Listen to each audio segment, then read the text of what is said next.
2-4 state है, उसमें 2-4 किसान है जिसके पक्का घर है, ट्रैक्टर है, लेकिन बाकी देश के किसान के पास ना घर है ना ट्रैक्टर है, सिर्फ गरीबी है। ट्रस्ट में sir, economic survey claims output in agriculture and farmers' income has increased, but record shows that it is yet below the decade-back production. And regards for farmers' income, either no change or fall in real incomes. Allocation for agriculture under demand 1 has been reduced by 3%. So appear here the crucial questions that when 48% the country employment, 65% of the population and 18.2% of GDP depends only on agriculture.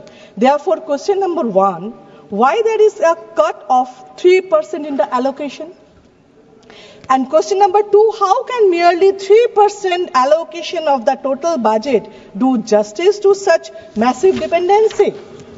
Sir, politician का बेटा politician बनना चाहते हैं, doctor का बेटा doctor, film actor का बेटा film actor, लेकिन किसान का बेटा क्यों किसान बनना चाहेंगे? हो सकते हैं उसका बाप दादा किसान है, बाप दादा समझाएंगे ये महान काम है, लेकिन बेटा बाप को ये नहीं पूछेंगे अगर बाबा आपको पता है ये महान काम है, सरकार को क्यों नहीं पता है? जो महानता सरकार को दिखाना है वो क्यों नहीं दिखाते? क्यों सालों भर का मेहनत का टोमेटो, पोटैटो, ट्रक हम लोग रास्ते में फेंकते, तब महानता कहां जाते? 1.07 लाख एमटी सप्लाई करने का बात था जनवरी 2025 में। जनवरी चले गए, फरवरी चले गए, अभी मार्च भी जाने वाला है, अभी तक वहां पे मिले नहीं।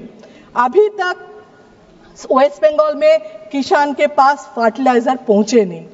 सर, बहुत किसान हफ्ते नहीं, महीने नहीं, साल भर बॉर्डर में पड़े हैं।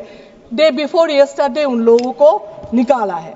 मुझे ये लगता है जो आंदोलन करते हैं उनको पता है हक मिले ना मिले, लाठी का डंडा का मार तो मिलेगा, फिर भी वो लोग रास्ते में बैठते हैं क्योंकि फिर जिंदगी का सवाल होता है। मैं ये भी सोचती हूँ जब जिनके पास ये प्रॉब्लम सॉल्व करने का हक होता है, जिनके पास ये पावर होता है, वो जब घर में खाना खाते हैं ऐसे रूम में बैठ के, शायद कभी ना कभी उस किसान का बात याद करते हैं जो रास्ते में पड़े हैं, जो फैमिली नहीं है। अभी झूठ के बारे में सर, मैं एक ही हूं मेरा पार्टी के आज, तो मैं नहीं है सर, नहीं है, मैं बोलती हूँ नहीं है, वो दुख चले गए, मैं एक ही हूं। पता है सर, टाइम कम है और हम लोग अपोजिशन में भी हूँ, सरकार का गलती बोलती हूँ, झूठ जो है वो सच क्या है वो भी बताती हूँ, इसलिए टाइम और भी कम हो जाते। यह भी पता है तारीफ करने से, वाह करने से टाइम ज्यादा मिल जाते। एनीवेज, मैं एक स्टोरी बता के खत्म करना चाहती हूँ। ये स्टोरी भी नहीं है, एक इंसिडेंट है, एक रियलिटी है हम लोग का देश का। मैं एक जगह पे गई थी, जगह का नाम नहीं बता रही हूँ क्योंकि लोग चीखने चिल्लाने लगेंगे। वहां पे कोई बच्चे खेल रहे थे, कुछ बच्चे, उनसे देखने से पता चलता है वो गरीब है, किसी का शर्ट नहीं है, किसी का पैंट नहीं है, किसी का चप्पल नहीं है, और घर भी देखने से पता चल रहे थे वो गरीबी है। तो देखा एक बच्चे के हाथ पैर में कुछ रैशेस थे, स्किन डिजीज जैसा। मैंने उसको बुलाया, मैंने बोला ये क्या हुआ? बोला पता नहीं। मैंने बोला ये स्किन डिजीज है, डॉक्टर के पास गए थे?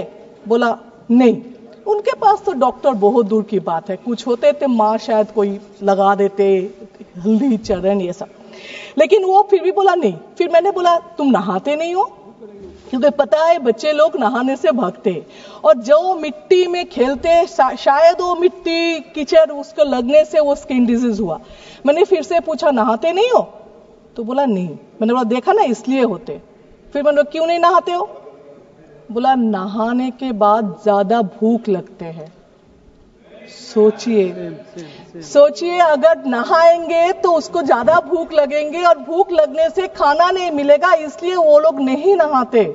मैं ये वो सुनने के चुप हो जाए, इसलिए मैंने बोला जगह का नाम बोले सब चीखने चिल्लाने लगेंगे आप लोग। ये रियलिटी है, अगर उस टाइम मैं सुन के मैं चुप हो गई हूँ, मैं इसीलिए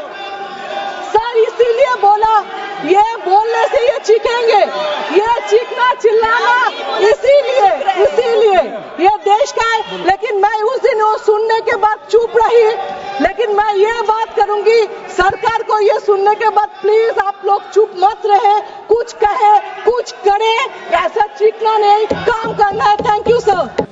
No nation can prosper without respecting its farmers. किसान हमारे अन्नदाता है, अन्नपूर्णा देवी का साक्षात स्वरूप हमारे किसान है। काफी सारी ऐसी योजनाएं जो आत्मनिर्भर विचारधारा से किसानों को सशक्त करने के लिए लिया जा रहा है। प्रधानमंत्री धन धान्य कृषि योजना हो, जो 100 जिले जिसमें कम उत्पाद होते हैं, वहां पर लगभग 150 करोड़ किसानों को ये योजना जो है वो फायदा देगी। वो फसल विविधीकरण हो, सिंचाई हो या ऋण उपलब्ध कराना हो, इस योजना के तहत किसानों को सशक्त किया जाएगा। Rural prosperity and resilience programme के तहत ग्रामीण क्षेत्रों को मजबूत किया जाएगा, आर्थिक रूप से उनका सशक्तिकरण होगा। आत्मनिर्भरता in pulses. Sir, I am the only speaker from my party sir, I have enough time, I know. Mission for आत्मनिर्भरता इन पल्सेस के तहत तूर, उड़द, मसूर दाल जैसे जो उत्पादन है उसको भी पूरा किया जाएगा। आप कम समय दे रहे, इसीलिए हम फोकस पे आते हैं। दलितों का उत्थान के लिए सरकार ने क्या काम किया। पद्मश्री आचार्य किशोर कुणाल ने अपनी किताब दलित देवो भव में लिखा था, जिस दिन समता की आधारशिला पर बनेगा सुदृढ़ वितान, धन्य होगा यह देश और संगठन हमारा होगा अत्यंत महान। जब भारत के भाल पर सुशोभित होगी जाति समता की पताका, तब मिटेगी इस देश की दारुण दुखों की राका। इसी को आधारशिला बनाते हुए, एक सेकंड सर प्लीज, एक second sir, let me complete. इसी को अपनी आधारशिला बनाते हुए दलितों के लिए बहुत काम हुआ। उसके कुछ आंकड़े हैं जो हम पेश करना चाहेंगे। महिलाओं को अनुसूचित, जो महिलाएं अनुसूचित जाति जनजाति से आती है, उनको पहली बार ऐसी 5 लाख फर्स्ट टाइम एंटरप्रेन्योर्स होंगे जिनको 5 साल में 2 करोड़ की राशि दी जाएगी। दलितों के लिए दलित जो बच्चे हैं जो पढ़ाई कर रहे हैं, उनके लिए पोस्ट मैट्रिक स्कॉलरशिप प्रोग्राम है और प्री मैट्रिक स्कॉलरशिप प्रोग्राम है। Thank you. Please conclude. Give me 5 minutes, sir. Please let me complete. It is not possible. 10 parties. Please, madam.